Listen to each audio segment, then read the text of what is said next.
할렐루야, 우리 하나님을 찬송합니다. 하나님께서 오늘 또 새 하루를 주셨습니다. 하나님을 사랑하는 사람들과 함께 성경을 1년에 1도 가는 프로그램 꿀송이 보약 큐티를 시작합니다. 오늘 2022년 8월 11일 목요일입니다. 예레미야 15장에서 17장의 말씀을 본문으로 하겠습니다. 특별히 예레미야 17장에 보면 인간의 마음의 부패성에 대해서 나와 있습니다. 여호와께서 예레미야 17장 5절에 이렇게 쓰여 있습니다. 여호와께서 이와 같이 말씀하시니라. 무릇 사람을 믿으며 육신으로 그 힘을 삼고 마음이 여호와에게서 떠난 그 사람은 저주를 받을 것이라. 그는 사막의 떨기나무 같아서 좋은 일이 오는 것을 보지 못하고 광야 간조한 곳 건건한 땅 사람이 살지 않은 땅에 살리라. 그러나 무릇 여호와를 의지하며 여호와를 의뢰하는 그 사람은 복을 받을 것이라. 그는 물가에 심어진 나무가 그 뿌리를 강변에 뻗치고 더위가 올지라도 두려워하지 아니하며 그 잎이 청청하며 가무는 해에도 걱정이 없고 결실이 그치지 아니함 같으리라. 9절에는 만물보다 거짓되고 심히 부패한 것은 마음이라. 누가 능히 이를 알려. 이렇게 말씀하셨습니다. 사막의 떨기나무는 잎이 없어서 가시하고 가지만 딸랑했습니다. 보기에도 흉측하죠. 그것은 물이 없고 뜨거운 태양이 내리쬐는 곳에 살고 있기 때문입니다. 그래서 그 나무는 별로 쓸모가 없습니다. 시냇가에 심겨진 나무는 물을 많이 흡수하기 때문에 잎이 무성하고 많은 열매를 맺을 수가 있습니다. 그런 나무는 많은 사람들에게 유익을 줍니다. 무릇 사람을 믿고 육신으로 힘을 삼고 하나님을 떠난 사람은 사막의 떨기나무 같이 좋은 일을 보지 못할 것이고 건조하고 사람이 살지 않는 메마른 땅에 거하게 될 것이라고 합니다. 하지만 하나님을 의지하는 사람은 물가에 심어진 나무처럼 복될 것이라고 합니다. 시편 1편에도 이 말씀이 시냇가에 심은 나무와 같이 하나님 말씀 안에 거하는 자들을 말씀하셨는데 성령에 감동된 에레미야 선지자도 똑같은 말씀을 하시네요.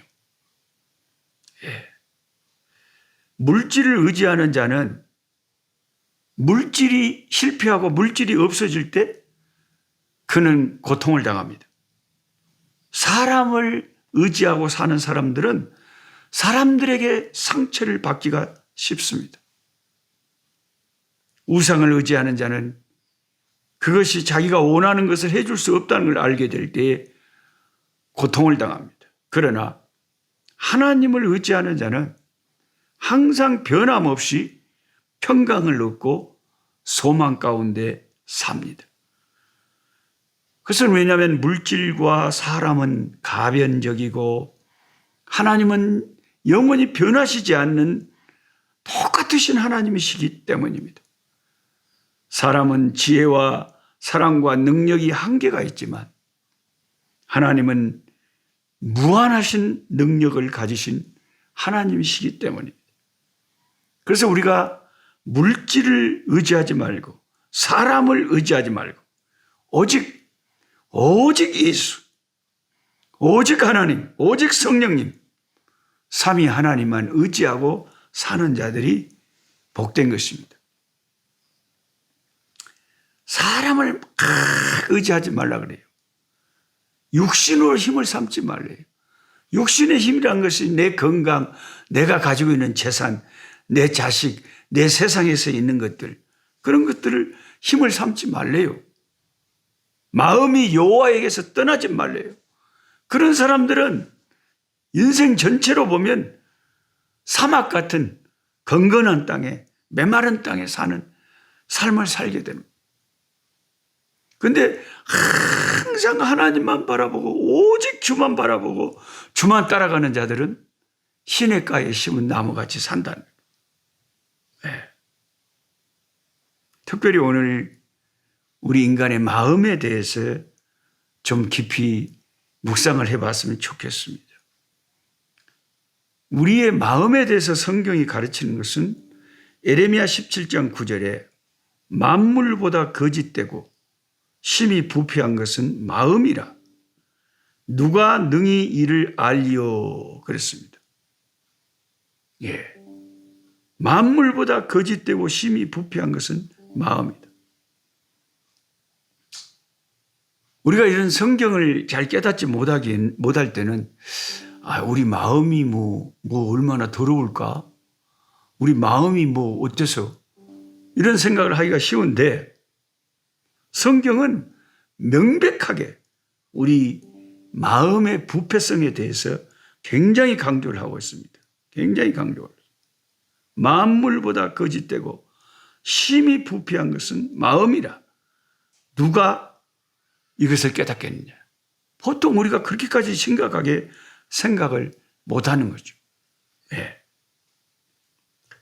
마음은 사람의 의지의 자소입니다. 생각과 행동을 마음이 지배합니다. 그래서 내가 어떤 마음을 먹느냐에 따라서 결국 그게 말이 돼서 나오고 그걸 결국 행동으로 옮기게 되는 거죠. 모든 것이 마음에서 출발을 하는 거죠. 근데 이 마음이 중립 상태가 아니라는 거죠. 성경이 우리를 볼 때는 하나님이 보실 때는 살아가는 우리 인간들은 마음이 다 더러워져 있다는 거죠. 마음이 삐뚤어져 있다는 거죠. 마치 우리가 그 시골에서 그 돼지 이 음식을 주려고 음식물 쓰레기 같은 것을 담아놓는 통이 있거든요. 제 고향 전라도 벌교에도 어렸을 때 보면 돼지를 키웠기 때문에 아랫마당에서 그 돼지통이 있었습니다. 돼지 밥 주려고 뭐든 쓰레기를 거기다가 음식물 쓰레기를 담아서 나중에 이제 그걸 돼지한테 주는 거죠. 그런데 보통 때 이렇게 보면 맑게 깨끗하게 보여요. 겉만 보면 그래요. 근데 이제 짝대기를 갖고 거기서 탁 한번 휘쳐서 보면 어머 그 속에 온갖 더러운 것들이 다 그게 깔아앉아 있었을 뿐이지 그 속에는 온갖 냄새나는 더러운 것들 막 콩나물 대가리 뭐 하여튼 모든 음식물 더러운 찌꺼기들이 다 속에 들어가 있었던 거예요. 겉으로만 보면 좀 맑게 보이지. 한번 휘쳐서 봐야 돼. 그리고 저와 여러분의 인간의 마음이 보통 보면 암시랑도 안 해. 암시랑도 안다는 거야. 아무렇지도 않다는 거예요. 그냥 뭐 맑게 보여, 뭐 괜찮게 보여. 근데 뭔가 한번 그 성질 부릴 때나 뭔가 한번 이상한 짓을 하거나 가끔 뭐 또라이 짓을 할 때를 보면 와마 저 사람이 저럴지 몰랐네 하고 그냥 고개를 그냥 절레절레 흔드는 아주 요상한 짓을 우리가 해본다고 말이에요. 그래서 우리는 사람에게 속고 사는 거예요. 나 그 사람이 그럴 줄 몰랐네. 워머. 그랑께 10길 물속은 알아도 한 길 사람 속을 모른다고 사람들이 그리 싸채? 워머 나 그 사람이 설마 그럴지 몰라. 오마 설마가 사람 잡는단께. 다 인간은 별 수 없어요. 별 수 없는 인간이에요. 그게 이제 자기 기분이 좋고 그러니까 천사처럼 보이고 그냥 아주 그냥 좋게 보이지. 어머 수틀어져 봐요. 성질 내봐요. 아이고 볼만합니다. 볼만해요. 그래서 사람들이 그렇게 처음에는 좋은 줄 알고 막 사랑을 하고 결혼을 했다가 이혼을 막 큰떡만 하면 해불고 그러지.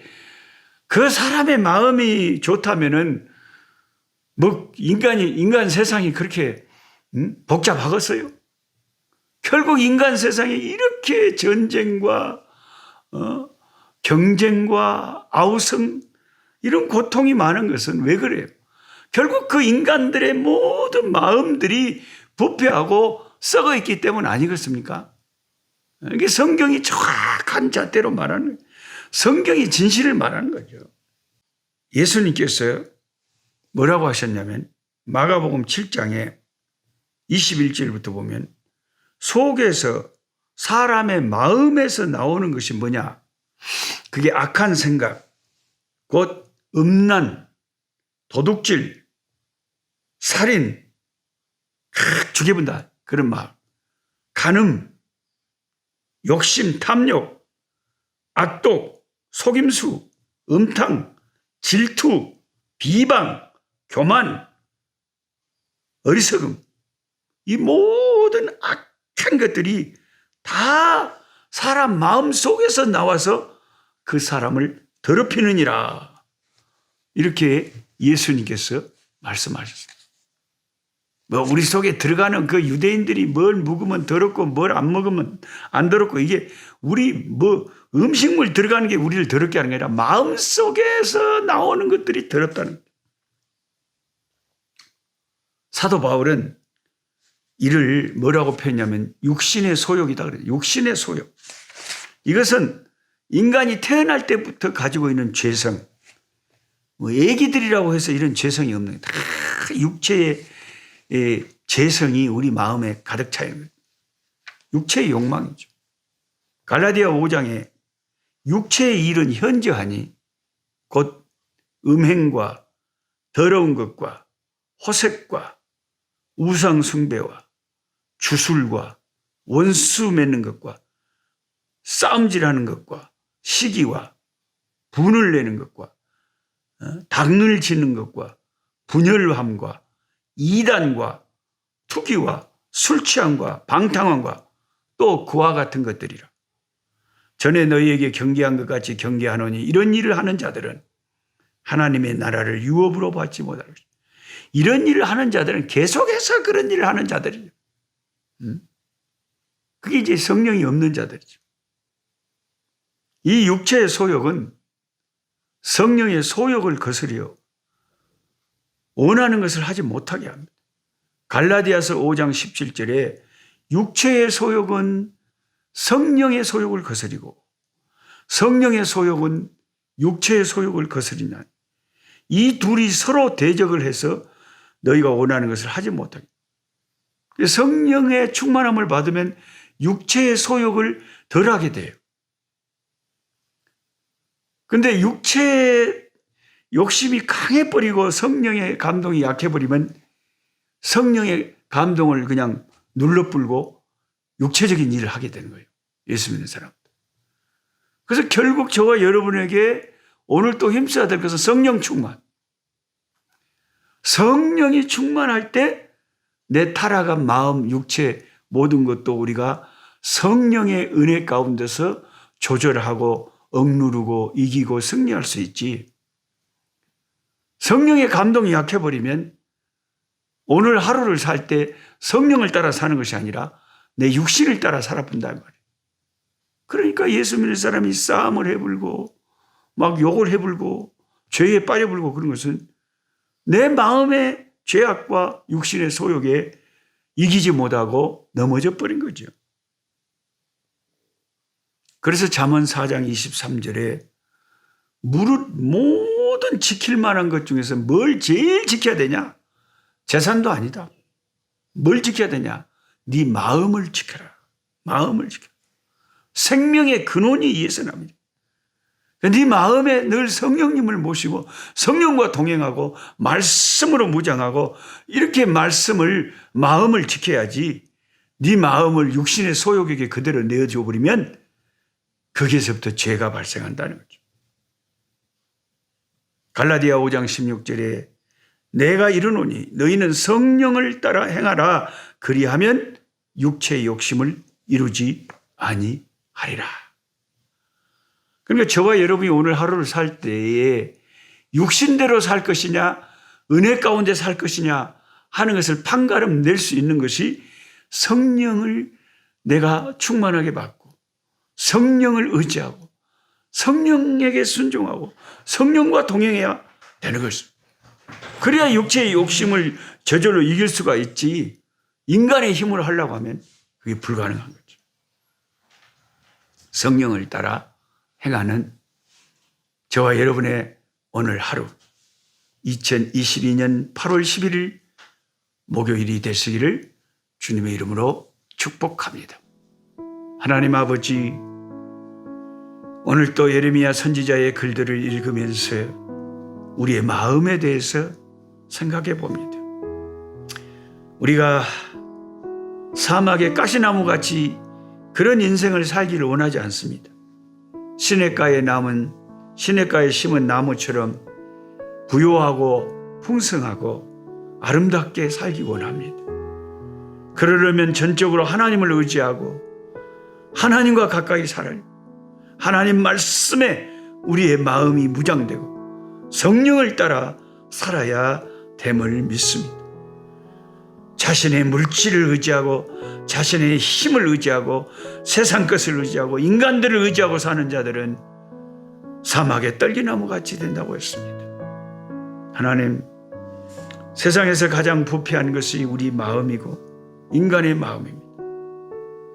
아버지, 우리의 마음을 성령 안에서 주장하여 주시고 타락하고 썩어빠진 우리 마음이 주님을 기쁘시게 하는 마음과 생각으로 변화될 수 있도록 끊임없이 성령께서 오늘 또 하루를 살 때 감동, 감화, 동행 역사 도와주시옵소서. 우리를 이끌어 주시옵소서. 예수님의 이름으로 기도하옵나이다. 아멘. 약한 자 힘쓰고 강한 자 바르게 주 한 자 정케하라.